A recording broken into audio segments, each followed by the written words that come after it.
Hello guys. आज हम class 6 की हिस्ट्री का चैप्टर 8 पढ़ेंगे। Ashoka the emperor who gave up war, कि अशोका ने वॉर करना क्यों छोड़ दिया। ठीक है, इस चैप्टर में हम पढ़ेंगे। उससे पहले हम बात करते हैं सारनाथ पीरियड की। ठीक है, तो सारनाथ के द्वारा एक एडिक्ट बनाया गया था। ठीक है, जो कि नेशनल एल्बम की तरह दिखता है। जो हमारा दस का सिक्का है उसके ऊपर हमें नेशनल एल्बम दिखता है। ठीक है, वो नेशनल एल्बम हमने अशोका के रॉक एडिक्ट से लिया गया है। ठीक है, जो ये अशोका के रॉक एडिक्ट में कमल के फूल को दिखाया गया था। ठीक है, देख सकते हैं पिक्चर में। इसको हटा के हमने सत्यमेव जयते को लिखा। ठीक है, और जो भी ये जो रॉक एडिक्ट था, ठीक है, इसके चार शेर हुआ करते थे इसमें। लेकिन जब हमने सामने से पिक्चर ली तो इसके तीन शेर नजर आए। ठीक है, और इसके नीचे भी हम दो एनिमल्स को दे सकते हैं। ठीक है, एक बुल है और एक हॉर्स।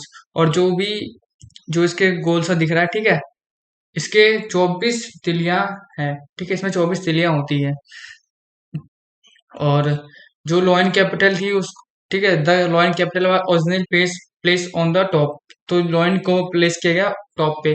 ठीक है, जो कि अशोक पिलर का बहुत ही इंपॉर्टेंट पार्ट था। और ये एक बुद्धिस्ट साइट बोली जाती है। ठीक है, जो कि 250 बीसी में बनवाई गई थी अशोक के द्वारा। इसके अंदर देखिए, जैसे कि मैंने बोला, चार लाइन होते हैं, चार एसिटिक लाइन। ठीक है, दो एक हमारा बैक में पड़ जाता है जब हम सामने से इसका पिक्चर लेते हैं। और ऐसे ही चार एनिमल्स भी होते हैं इसके नीचे की तरफ से। हॉर्स हो गया, बुल हो गया, एलिफेंट और लॉयन। तो हमें दिखते कौन से दो दिखते हैं, एक हॉर्स और एक बुल। ठीक है, और जो भी ये गोल सा होता है, धर्म चक्र इसको बोलते हैं। ठीक है, इसमें 24 तीलियां होती है। ठीक है, इसे व्हील से रिप्रेजेंट किया जाता है। अब अगर मैं सम्राट अशोक के टाइम पीरियड की बात करूं, ठीक है, 268 से 232 बीसी तक का इसका टाइम पीरियड था। One of the greatest ruler माना जाता है इंडिया का। ठीक है, हमारे तीन ग्रेटेस्ट रूलर माने गए, अशोक, ठीक है, एक समुद्रगुप्त और एक ठीक है, ये हमारा माने गए। अशोका उसमें से वन ऑफ देम। ठीक है, अशोका एक था उसमें से। और इसने अपने विचारों को व्यक्त करने के लिए इसने पिलर्स, रॉक एडिक्ट पिलर्स वगैरह बनवाए। ठीक है, अपने विचार को फैलाने के लिए हर तरह, मतलब श्रीलंका से लेकर बांग्लादेश हर जगह। और इसका जो रूल था सम्राट अशोक का, ठीक है, उसका टाइम पीरियड 322 से लेकर 185 बीसी तक। ठीक है, Ashoka rule was founded by his grandfather. जो मौर्य एम्पायर था वो किसके द्वारा स्टेब्लिश किया गया था? चंद्रगुप्त मौर्य के द्वारा। ठीक है, 2300 साल पहले। Chandragupta was supported by a vice man name Chanakya और कौटिल्य। चंद्रगुप्त को हम चाणक्य और कौटिल्य के नाम से भी जानते हैं। ठीक है, चाणक्य ने एक किताब लिखी थी। ठीक है, उसमें इसमें उसने ये बताया गया कि कैसे किसी एक राज्य को चलाना चाहिए। ठीक है, उस किताब का नाम क्या था? अर्थशास्त्र। इसमें देख सकते हैं इस पिक्चर में। ठीक है, और डायनेस्टी किसे बोलते हैं? जब एक फादर का बेटा, फिर उसका बेटा, उसका फादर, बेटा, ठीक है, जो रूल करे। ठीक है, उसको हम डायनेस्टी बोलते हैं। ठीक है, जैसे कि अगर मैं मौर्यन डायनेस्टी की बात करूं तो पहले चंद्रगुप्त, फिर उसका बिंदुसार, फिर उसके बिंदुसार का सन जो था अशोक। तो इसको हम डायनेस्टी बोलेंगे, जब एक का बेटा बेटा दूसरा का बेटा सब राज करते हैं। ठीक है, अगर मैं मौर्य एम्पायर की बात करूं तो ये बहुत ही बड़ा साम्राज्य बन गया था। ठीक है, मैप में देख सकते हैं जो भी है। ठीक है, पूरा नॉर्थ इंडिया, साउथ का भी पूरा आ गया, ईस्ट इंडिया, पूरा वेस्ट इंडिया। ठीक है, पूरा कैप्चर कर लिया गया था मौर्य एम्पायर के द्वारा। ठीक है, सबसे बड़ी डायनेस्टी बोली जाती है इसको। और अशोका के बारे में बोले तो एक अशोका जो था एक मॉडर्न रूलर था। ठीक है, और इसने अपने मैसेज को पहुंचाने के लिए इंस्क्रिप्शन का प्रयोग किया। ठीक है, जैसे कि प्राकृतिक भाषा में इसने ब्राह्मी स्क्रिप्ट को लिखवाया। ठीक है, और इसने एक वॉर भी लड़ी, कलिंग वॉर। ठीक है, जिसने इसमें बहुत बदलाव लाया। कलिंग वॉर के बाद इसमें बहुत बदलाव आए। ठीक है, इसके बारे में हम अभी आगे पढ़ते हैं स्लाइड में। Ashoka inscription describing the Kalinga war. तो जो भी इसने इंस्क्रिप्शन वगैरह लिखवाए, ठीक है, उसमें कलिंग वॉर को डिस्क्राइब किया गया, मतलब कलिंग वॉर के बारे में इसने बताया। इसने खुद ही ने बताया, अशोका ने। ठीक है, 8 years आफ्टर बिकमिंग किंग, मतलब जब इसको 8 साल हो गए थे राजा बने हुए, इसने कलिंग पे वॉर किया। ठीक है, जिसमें 1.5 लाख लोग को कैप्चर कर लिया गया और 1 लाख से ज्यादा लोगों की मृत्यु हो गई।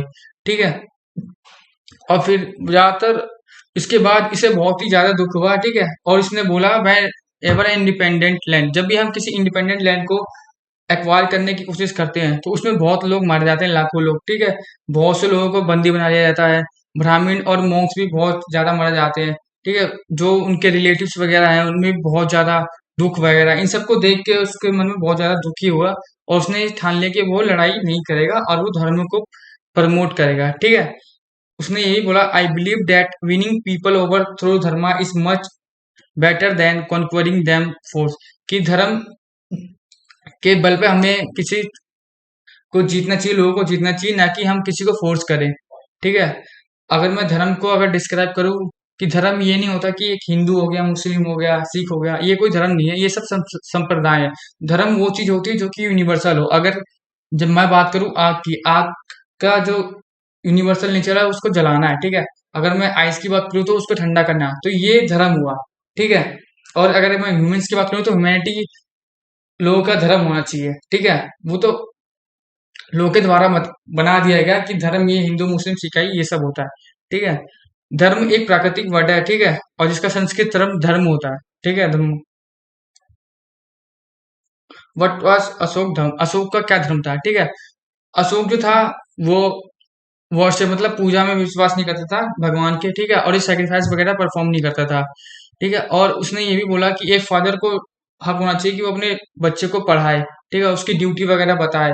और जो अशोक था वो इंस्पायर, जो बुद्धा की टीचिंग्स वगैरह थी वो भी उससे वो इंस्पायर हुआ, बहुत ज्यादा इंस्पायर्ड हुआ, ठीक है। और there were number of problem that trouble him, तो उसके बहुत सारी प्रॉब्लम्स भी बताई उसने, ठीक है।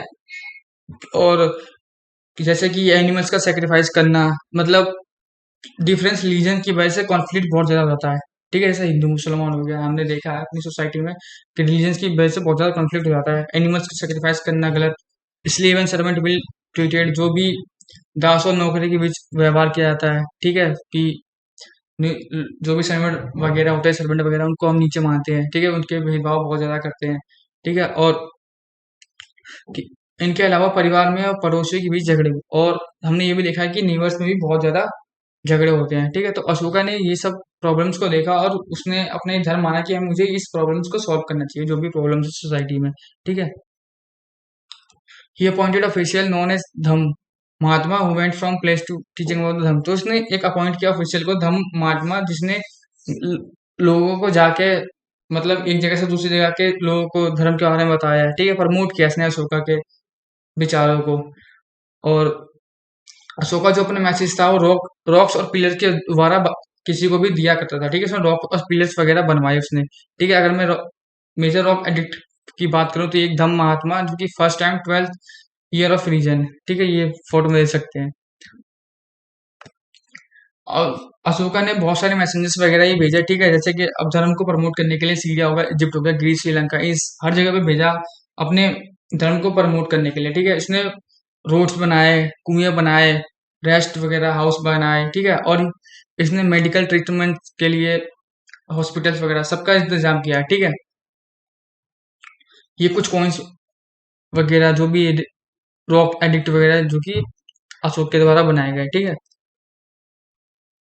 जैसे कि एक सांची हो गया, सरनाथ हो गया, वैशाली, रामपुर, ये सब एडिक्ट है जो कि अशोक के द्वारा बनाए बताए गए, ठीक है। और पिलर एडिक्ट वगैरह इस फोटो में देख सकते हैं, जो ट्राइंगल से बने हुए हैं। तो जो कि 14 रॉक एडिक्ट जो कि अशोका के द्वारा लिखे गए, ठीक है, उसके अगर मैं कंटेंट की बात करूं तो पहले एडिक्ट में बताया गया प्रोहिबिट ऑफ एनिमल सेक्रीफाइस, ठीक है। दूसरे में बताया गया डेप्सिक मेजर ऑफ सोशल वेलफेयर, ब्राह्मण की रिस्पेक्ट करनी चाहिए, रिस्पेक्ट टू एल्डर, ठीक है। उसने धम्म महात्मा महामात्रस को भी अपॉइंट किया ताकि वो उसके धर्म का प्रचार कर सके, ठीक है। Need for tolerance among all religious sect, धर्म यात्रा वगैरह के बारे में बताया, ठीक है, सेरेमनी रिचुअल्स वगैरह, ठीक है। और जो कि कलिंग वॉर के बारे में बताया उसने अपने एडिक्ट 13 में, जिससे और एडिक्ट 14 में बताया inspiring people to spend religious life, कि धार्मिक जीवन जीने की प्रेरणा दी लोगों को, ठीक है, अपने रॉक एडिक्ट में बताया उसने।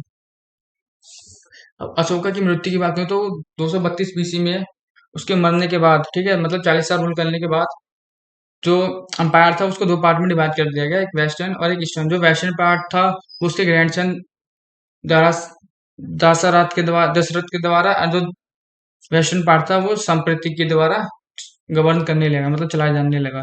अगर मैं इकोनॉमिक सोशल लाइफ वगैरह की बात करूँ मॉडर्न एज में, तो एग्रीकल्चर बहुत ज्यादा फ्लरिश था, मतलब बहुत ही उपजाऊ खेत हुआ करते थे उस टाइम। ठीक है, land was suitable for agriculture, measure and channel were inspected through which water was distributed. ठीक है, वाटर भी इक्वली डिस्ट्रीब्यूट किया गया था उसके टाइम पे। टैक्सेशन की भी सुविधा बहुत ही अच्छी थी। अगर मैं मॉडर्न एज की बात करूँ, ठीक है, जो आर्टिसियन ट्रेडर्स और पीजेंट वगैरह ये सब टैक्स भरा करते थे। ठीक है, और जो ऑफिसर टैक्स को कलेक्ट करता था, ठीक है, उसे समाहर्त बोला जाता था, और जो कि स्टेट की ट्रेजरी को देखा करता था, ठीक है, उसको सनिदाता बोला जाता था। ठीक है, सानिध्य बोला गया। जो करेंसी थी वो भी पेंच मार्क करेंसी का यूज हुआ करता था उस टाइम पे, मॉडर्न अंपायर के टाइम पे।